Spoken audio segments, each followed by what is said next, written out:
제가 갑자기 서게 되었습니다. 이유는 오늘 밤에 급하게 좀 기도해야 되지 않겠나, 나라와 민족을 위해서. 그리고 제가 한 주간에 하나님의 놀라운 은혜, 기적을 경험한 부분들이 있어서 감사하고 감격스러워서 제가 오늘 저녁에 잠깐 서게 되었습니다. 저는 개척에서 32년 동안 교회가 은행권에서 대출하여 쓰게 되는데 금리를 좀 낮게 할 수 있었으면 얼마나 좋을까? 그러면 1금융권이면 좋은데 1금융권에는 교회를 대출을 안 줘요. 1금융권은. 그래서 지금까지 1금융권에서 써본 적이 없어요. 한 3, 4년 전부터 1금융권 어떻게 해보려고 했었는데 막상 안 됐어요. 이번에 1금융권에서 하게 되었어요. 1금융권에서 하게 되면 한 1년에 한 8천만 원 정도가 세이브가 돼요. 지출이 줄어들어. 기가 막히잖아요. 처음 있는 일이에요. 근데 왜 1금융권에서 우리 교회에 관심을 갖게 되었고 왜 저에게 찾아와서 준다고 했을까? 사람은요, 사람이 사람을 만나면 역사가 일어나고 사람이 하나님 만나면 기적이 일어난다. 자주 우리 외웠잖아요. 사람이 사람을 만나면 역사가 일어나고 사람이 하나님 만나면 기적이 일어난다. 32년 동안 1금융권 쳐다보지도 못했다니까요. 근데 이번에 이루어졌어요. 얼마나 감사한 일인지. 사실 우리 장로님들이 목사님 총회장 하시는 거 사실은 목사님이 저쪽 교회를 파시는 것도 아니고 양쪽에 하시고, 그리고 우리 장로들 스스로 얘기가 우리 교회는 큰 재력가가 없으시니까 목사님 뭐 하고 싶어도 도우실 수가 있나? 뭣도 없지. 그러셨는데 방법은 다 있습니다. 하나님 역사하세요. 한 주 사이에요. 전 놀라운 역사를 경험했어요. 그러니까 우리 장로님들이 걱정한 부분을 이성을 초월하는 상식을 초월하는 방법으로 해결이 됐어요. 제가 구체적으로 얘기를 안 하겠는데, 그래서 믿음은 뭐냐니까 상식을 초월한답니다. 믿음은 이성을 초월해요. 이성을 초월하고 상식을 초월하고. 그래서 한 주 동안, 한 2주 동안 너무너무 기뻤어요. 32년 동안 기도했던 부분이 이제 이루어졌고, 또 제 생각은 제가 뭐 하고 싶었던 건 아닌데 하나님의 뜻이면 어떻게 할 거냐? 주변에 많은 분들이 얘기를 해서 최소한 더 교회 열심히 하는 걸로 하고 부총회장, 총회장을 출마를 해보았는데, 그런데 우리 당회원들은 만장일치로 목사님 하셔야 됩니다. 형제들도 목사님이 명예욕으로 한 건 아니시니까 하셔야 됩니다. 저도 사실 내심 인간적으로 좀 걱정은 됐어요. 이거 어떻게 풀어나갈 건가? 근데 하나님이 술술술술 풀어나가는데요. 이야, 이 목사가 늘 그래, 믿음은 결단이고 모험이야. 믿음은 이성으로 되는 게 아니야. 상식으로 되는 게 아니야.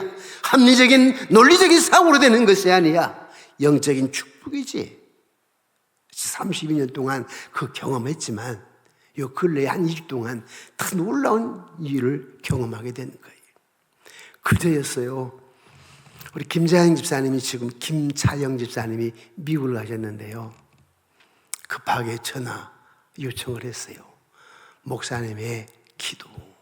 미국 가가지고 쓰러졌어요. 몸이 굳어가고 눈동자가 돌아가고. 그래서 우리 예전사님이 목사님 김자영 집사님에게 전화로 기도해 주시면 좋겠습니다 해서 전화를 걸었어요. 전화를 받으시는데 옆에 미국 사람들이, 병원의 의사들 막 여기서 자기들이 이제 얘기를 하는 거예요. 지금 상황이 어떻다고 이런 식으로. 다 들려 내 귀에. 상황, 환경이 딱 들어와요. 지금 이거 병원 아니구나. 굉장히 급하구나. 근데 그때 무슨 생각을 했느냐면, 이런 상황 속에 하나님을 찾는 우리 그 집사님. 목사님을 찾는 그 집사님의 모습이 너무 아름다웠어요. 야, 당황할 텐데, 걱정이 태산 같은데 목사님 찾아서 기도 받으시겠다고 기도를 했어요. 지금 이 종의 마음속에, 머릿속에는 지금 온통 거기가 있어요. 하나님, 무사히 귀국하게 하옵소서. 여러분, 미국 병원에 가게 되면 돈 엄청 나와요. 우리나라에서 10만 원이면 거기 몇백만 원 들여야 돼요.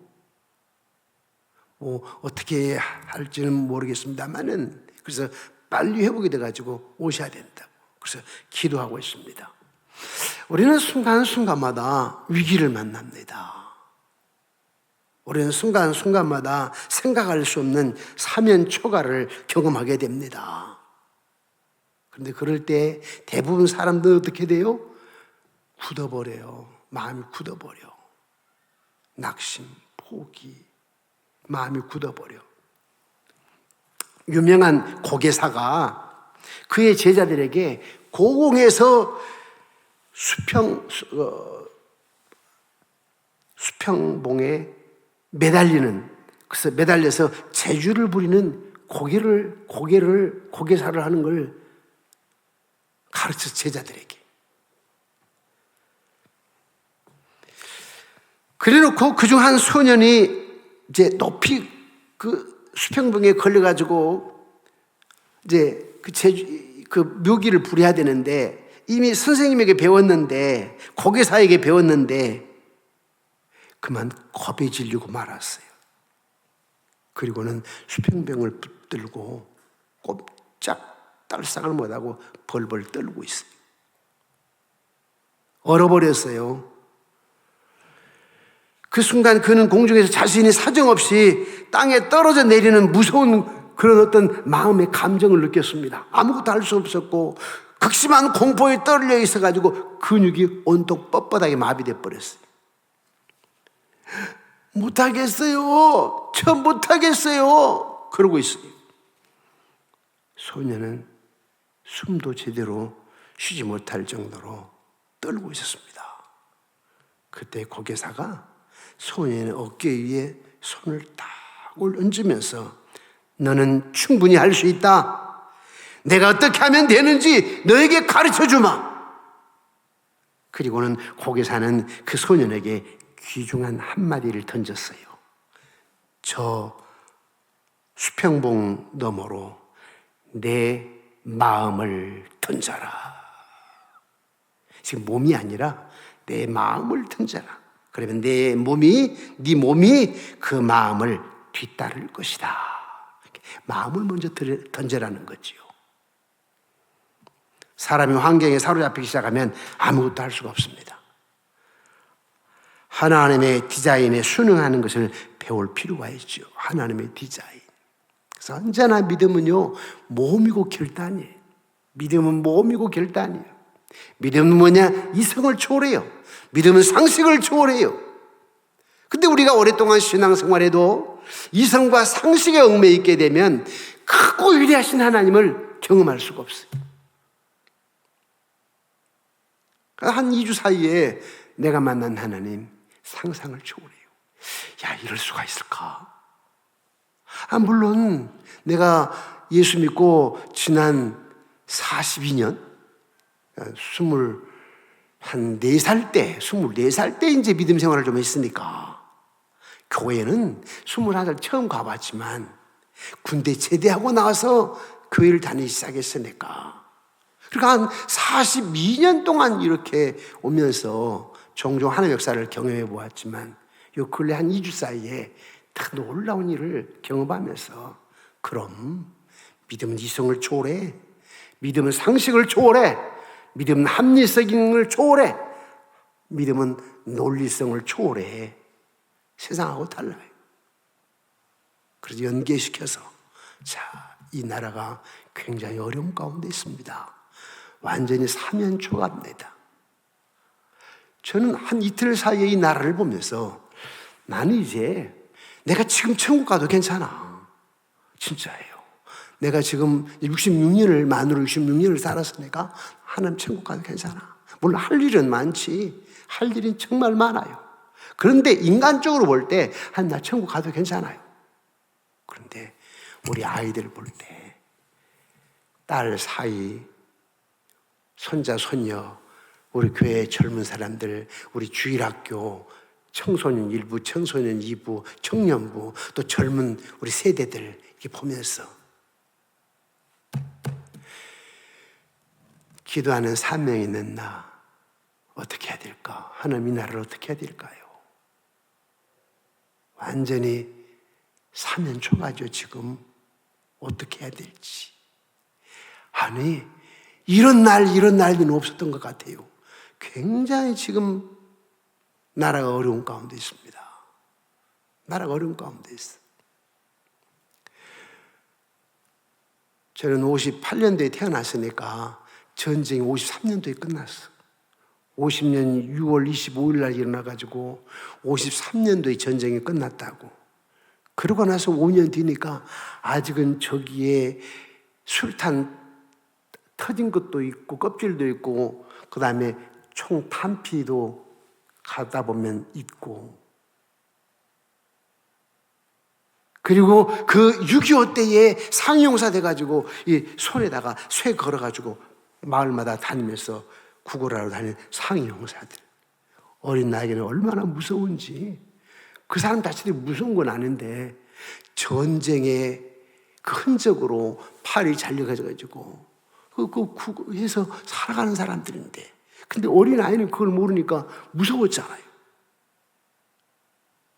그리고 먹을 것이 없으니까 산에 가서 소나무 딱 잘라가지고 소나무 안에 있는 표피 안에 보면 흰 살이 있어요. 그걸 먹고, 그리고 밭에 가면 쓰레기 있죠? 배추, 무. 그걸 주워다가 보리 한 주먹 넣어가지고 꿀꿀이죽, 소죽 같이 이렇게 끓여서 식구대로 7명, 10명이 그걸 한 그릇씩 먹는 거예요. 저는 그 기억이 있기 때문에 이러다가 이 나라가 또 그 꼴 되는 거 아니야? 여러분, 그렇게 잘 살았던 아르헨티나, 그렇게 잘 살았던 베네수엘라, 지금 청년들이요, 우리 저기 상암동 난지도 있잖아요. 쓰레기장에서 가서 뒤져가지고 뭘 먹는 사람들이 돼버렸어요. 아르헨티나? 30년 전만 하더라도 세계 5위권 나라 아닙니까? 베네수엘라도 7번째 나라 아닙니까? 거지 나라가 돼버렸어요. 근데 우리 참 몰라요. 젊은 세대들은. 그게 왜 그런지 아세요? 공산주의 이념, 뭔가 사상이 잘못돼가지고. 근데 모르고 그렇게 지나가. 다 젊은이들이 그랬어요. 그래서 지금 완전히 빈민국이 돼버렸다고. 그래서 역사를 이렇게 보면서 큰일 났다. 이 나라가 70년대 교회가 부흥해가지고 이만큼 성장해서 세계 경제 10대국 안에 들었고 군사력으로는 6대국 안에 들었는데 무너지는 순간입니다. 무너지는 순간인데 왜 무너진지 아세요? 오늘 이 역대하 20장에 보니까 여호사밧 왕 때 우상 숭배했거든. 나라가 조금 괜찮아졌어요. 풍요로워서 잘 살았어요. 그러다 보니까 타락해가지고 우상 숭배하고요, 하나님 멀리하고요, 의식만 형식만 좀 남았다고.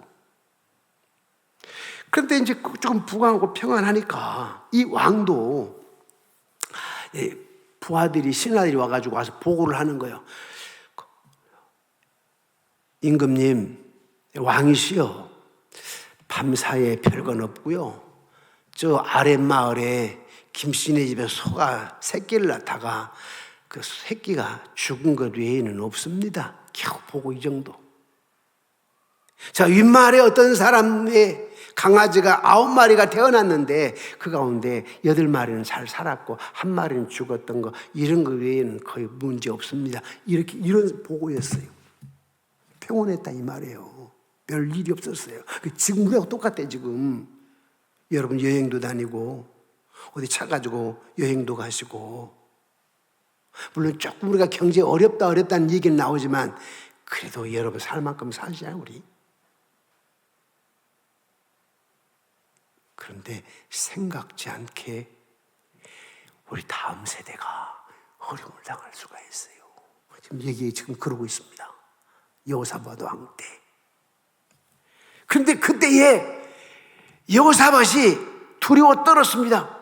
생각지 않게 암몬 사람, 마온 사람, 변마온 사람들이 말이죠, 쳐들어왔다고 연합군을 이루고. 그런데 여러분, 하나님을 노엽게 하게 되면 오는 심판이 뭐냐니까 전쟁이요. 하나님을 노엽게 해서 오는 심판이 뭐냐 하니까 전염병이요. 하나님을 노엽게 해서 오는 심판이 뭐냐니까 기근이에요. 하나님을 노엽게 해서 오는 심판이 뭐냐 하니까 지진이에요. 크게 네 가지가 있어요, 이렇게. 근데 지금 전쟁이 일어난 거예요. 우리는 그럼 전쟁, 무슨 전쟁이죠? 어쩌면 이념 전쟁일 수가 있고요. 또 어쩌면 북한, 러시아. 그리고 지금 우리는 글쎄, 우리 이런 걱정을 했잖아요. 이게 맞는지 안 맞는지 정확히 모르지만 언론적인 뉴스로는 뭐냐면 트럼프가 만약에 한국에서 반미 감정을 계속 얘기하게 되면 내 팽개쳐버리고 저 핵 가지고 장난치고 있는 김정은이 살살 달래가지고 거기 있는 지하 자원들이 굉장히 많으니까 그걸 우리가 빼앗아 쓰고 저 사우스 코리아 대한민국 말 안 듣고 뭐 미군 철수하라 그러니까 내 포기해버리고 노스 코리아 저 북한 걔들 살살 달래가지고 자원 갖다 쓰고 나만 포기해버려? 이런 일들이 있었잖아, 이야기들이. 저는 충분히 가능하다고 생각해요. 아니, 내가 미국 대통령이 그럴 것 같아. 나 그럴 수 있을 것 같아, 보니까, 인간적으로. 그런데 그러면 안 되잖아요. 방법은 있어요. 오늘 밤 좋아요. 근데 기도하는 것밖에 없습니다. 여호사밧이 간절히 기도하잖아요. 7절에 보니까 그런즉 너희는 여호와를 두려워하는 마음으로 삼가 행하라. 우리 하나님 여호와께서는 불의함도 없으시고 치우침도 없으시고 뇌물을 받는 일도 없으시니라. 이런 하나님. 그리고 또 20장에 가가지고 20장 4절에 보니까 여호사밧이 여호와께로 낯을 향하여 간구하고 온 유다 백성에게 금식하며 공포하며. 오늘 밤처럼 여러분들이 지금 나라가 굉장히 사면 초가 가운데 있어요. 오늘 밤 무슨 일이 날지, 내일 무슨 일이 날지 깊이 걱정하며 느끼는 사람이 있고 그렇지 못하는 사람이 있어요. 근데 저는 목사이기 때문에 또 역사를 알기 때문에 또 하나님의 역사를 알기 때문에 이 나라 역사뿐만 아니라 또 영적인 눈으로 바라볼 때 간밤에 무슨 일이 날지, 야, 우리 아이들 다음 세대 어떡하라고 모르지만 어느 순간에 아르헨티나들처럼 베네수엘라처럼 돼버릴 수 있는데 그 인간적으로는 걱정이 안 될 수가 없어요.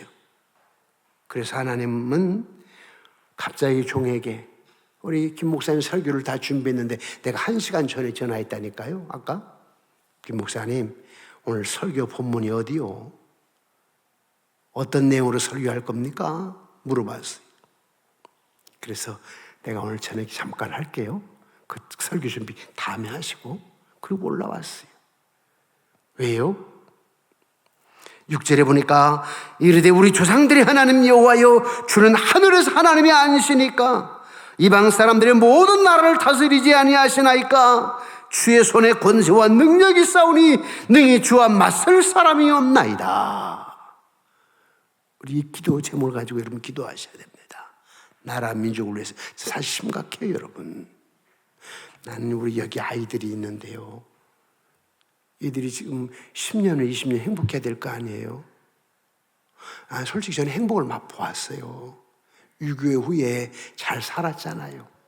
잘 살았어. 6.25 후에는 굉장히 어려웠는데 지금은 잘 살잖아요. 이야, 양복도 이제 몇 벌이 되고 구두도 몇 켤레가 되고 잘 사는 거 아니에요? 그러면 옛날에 이거 하나 갖기가 힘들었는데 이런 세상을 이렇게 만들어 놓았는데 지금 어른들이 잘못해가지고 저 정치하는 사람이 정치를 잘못해가지고 아니 우리 기독교인들이 정신을 제대로 차리지 못해서 하나님은 노여해가지고 심판한다면 우리 아이들 어떡하냐고. 여러분 손자 손녀들 어떻게 해요?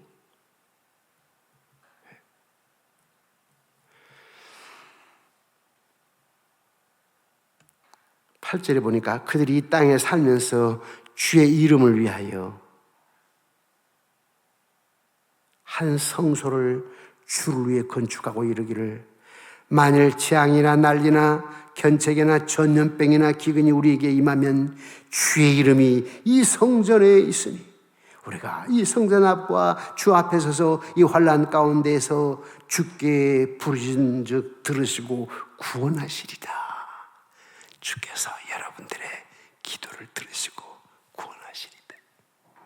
오늘 밤 여러분들의 기도를 하나님 들으시고 하나님 이 나라 어떡합니까? 앞이 캄캄합니다. 어떻게 될지 모릅니다. 오늘 밤에 무슨 일이 일어날지 모릅니다. 내일 새벽에 어떤 뉴스를 아니 뉴스 틀기가 두렵습니다. 그렇죠 여러분? 우리 장로를 보셨을 거예요. 뉴스 틀기가 두렵잖아요. 내일 아침에 어떤 뉴스가 나올지 몰라요. 그러나 오늘 밤에 우리는 주께 부르짖은 즉 들으시고 구원하시리라. 아멘이시죠? 오늘 밤에 저와 여러분들의 기도를 들으시고 구원하시리라. 그래서 12절 결론입니다. 12절 우리 하나님이여 그들을 징벌하지 아니하시나이까 우리를 치러 오는 이 큰 무리를 우리가 대적할 능력이 없고 어떻게 할 줄도 알지 못하고 오직 주만 바라보나이다. 오직 주만 바라보나이다. 오늘 밤 이렇게 기도합시다. 개인적인 문제도 그렇고 나라 민족 올리시도 그렇고 오직 주만 바라보나이다.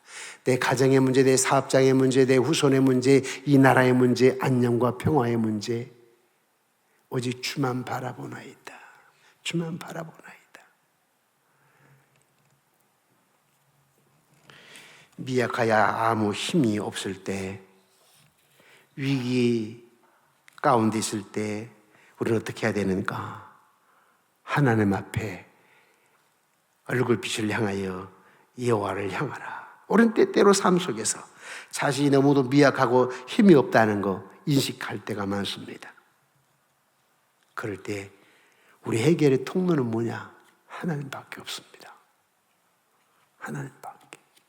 해결의 통로는 오직 하나님. 얼굴을 여호와께로 향하는 것, 하나님께 향하는 것밖에 없습니다. 말씀을 맺겠습니다. 우리 신앙생활하면서 항상 생각할 것이 믿음은 모험이고 결단이다. 저를 따라서 할까요? 믿음은 모험이고 결단이다. 믿음은 모험이고 결단이에요. 믿음은 이성을 초월해요. 상식을 초월해요. 참 중요합니다. 그래서 여러분이 신앙생활하면서 상식적으로는 그게 안 맞아, 안 돼. 이성으로는 이해가 안 가. 그게 어떻게 가능하겠냐고.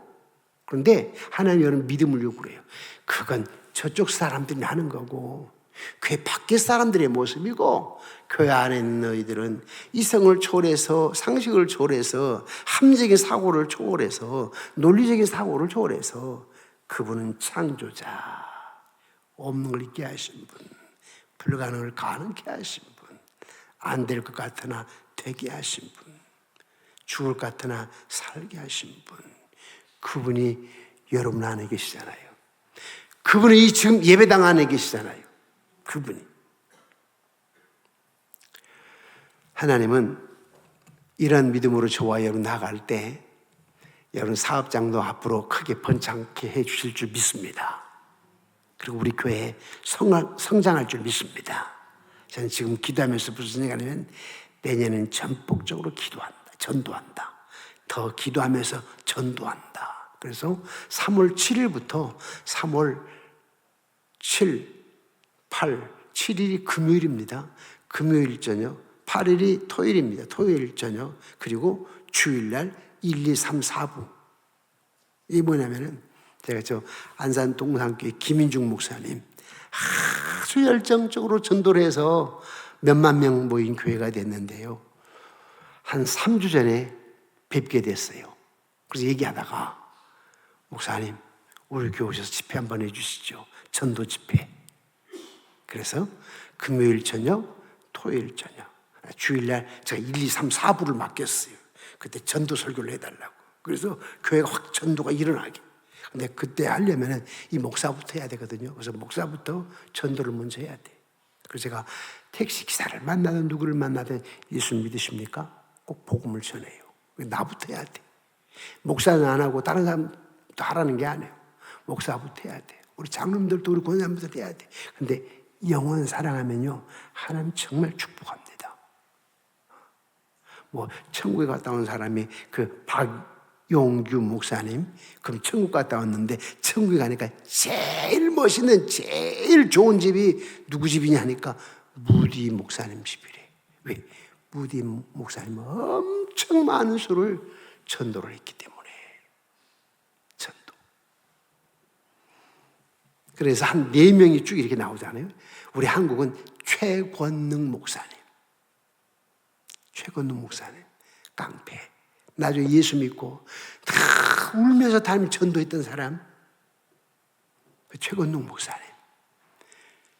그래서 천국 갔더니 무디 목사님 집이 그렇게 아름다웠고, 프란체스카, 그분은 물론 천주교인이었지만은, 난 저 보편적으로 천주교인들은 의식적인 형식적인 거 여러분과 같은 그런 믿음은 아니기 때문에 보편적으로는 못 갑니다. 그러나 천주교인에게 다 100% 못 가냐? 아니에요. 저는 천주교인 가운데도 진짜 믿는 사람이 있다고 생각합니다. 우리 기독교인보다는 적지만은. 그 중에 한 사람이 성 프란치스코. 그 사람 집이 2번째 그 너무너무 좋더래요. 3번째는 제가 이제, 3번째는 미국의, 영국의 웨슬러 목사님. 참 선교를, 전도를 많이 하신 분. 웨슬러 목사님, 영국에. 그리고 4번째가 한국의 최권능 목사님. 이게 우리 꼭 맞다라고 하는 건 아닙니다. 그럼 우리 한번 생각해 볼 문제예요. 근데 저는 조금 신뢰를 합니다. 왜냐하면 다 전도했던 사람이에요. 다. 그리고 하나님이 제일 기뻐하는 것은 이 목사라고 하는 직분보다도 전도를 많이 하는 사람. 그러니까 이 정목사보다도 만약에 옥장로님이 전도를 정말 많이 했다면 처음부터 상급이 더 클 거라. 제가 그 박영근 목사님 간증을 보면서 살짝 위로를 받았어요. 전사 때 이젤 가지고 다니면서 제가 광명시에서 전도를 해가지고 제가 초등부, 유년부 이렇게 맡았을 때 몇십 명이었는데 막 300명, 400명. 이젤을 가지고 가서 놀이터에다가, 지금 애들 놀이터 안 놀잖아요. 근데 그때는 놀았어요. 그러면 이젤을 딱, 미대성 가지고 이젤을 딱 세워놓고 거기다가 융판 가지고 종이 붙여가면서 설교하는 거예요. 그림 설교. 아브라함에 대해서 얘기하게 되고 다윗에 대해서 얘기하고, 그럼 애들이 다 와. 그럼 어떻게 하냐면은 애들에게 과자를 나눠줘. 그리고 뒤에다가 이름을 써, 주소를. 그래서 옆에서 카드를 보내. 오면 상품을 줘. 그리고 애들이 많이 왔어요. 그런 시대. 근데 그런 아이들이 지금은 이제 40대, 50대가 됐겠지만 그 예수 믿는 사람들. 저는 그 생각을 해봤어요. 그때 몇백 명의 전도를 했으니까 하나님 기뻐하시지 않겠는가? 그러면 옛날에로 끝날 건가? 아니요. 내가 천국 갈 때까지 전도를 해야 돼. 여러분도 역시 마찬가지입니다. 여러분들도.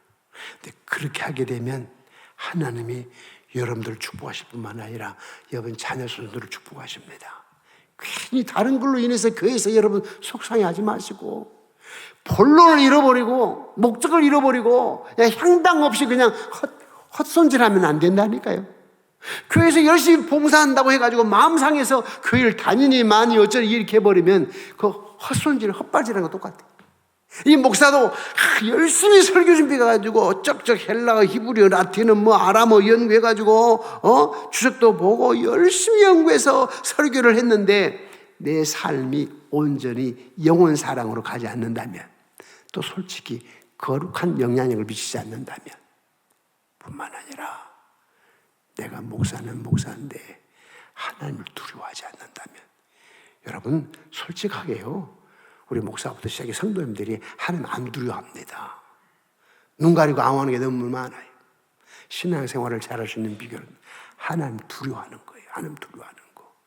하나님 두려워하면 어떻게 사냐면 경건하게 살아요. 그래도. 물론 저도 오해받는 거 많아요. 제가 우리 사이한테 그랬어요. 너 오랫동안 목사하면 너 쓸개나 칼은 다 사과 없어. 뭘로만 살아가냐? 조금 팔딱팔딱 뛰는 숨통 가지고 사는 거지. 그래서 감사해라. 그랬었는데 다 마찬가지요. 나라와 민족을 여러분 기도하시고 하늘된 역사를 바라보며 기도하시고 신앙생활하면서 다른 사람이 이렇게 물질 쓰고 저렇게 시간 쓰고 하는데 여러분들은 그게 아니라 교회에다 물질 쓰고 교회에서 시간 쓰고 하잖아요. 그러면 이것이 헛되지 않도록 그래도 거룩하게 살려고 하고 그래도 하나님 앞에 신전을 가지고 두려워하며 살려고 하고 해야지. 그러면요 억울한 일 많아도 이런 찬양 있잖아요. 그걸 하나님 다 아셔. 다 알으셔. 하나님 축복하십니다. 오늘 밤에 기도하실 때 하나님 나와 내 아내가 내 자녀들이 정말 하나님 앞에 천지를 주재하신 주관하신 하나님 정사를 메신 하나님 역사의 주권자가 되신 하나님 생사복을 주장하신 하나님 우리 가정을 붙들어 주시고 우리 나라 우리 민족을 붙들어 주시고 우리 교회를 붙들어 주시고 내가 만난 하나님 늘 순간순간마다 위대하신 하나님을 경험케 하여 주옵소서라고 이 나라의 민족을 꼭 구원해 달라고. 그래서 우리 다음 후손들이 행복, 풍요, 안정을 누리게 달라고 오늘 밤 기도하시기를. 또 여러분 아픈 문제를 놓고 기도하시기를. 오늘 밤에 꼭 이렇게 기도할 때 이 안에 지금 주님 와 계신다. 내 마음속에 예수님 계신다. 어린아이 같은 마음으로 기도하면 하나님이 참 예쁘다. 또닥또닥 하시면서 내가 네 기도를 들어줄게. 그런 밤이 될 줄로 믿습니다.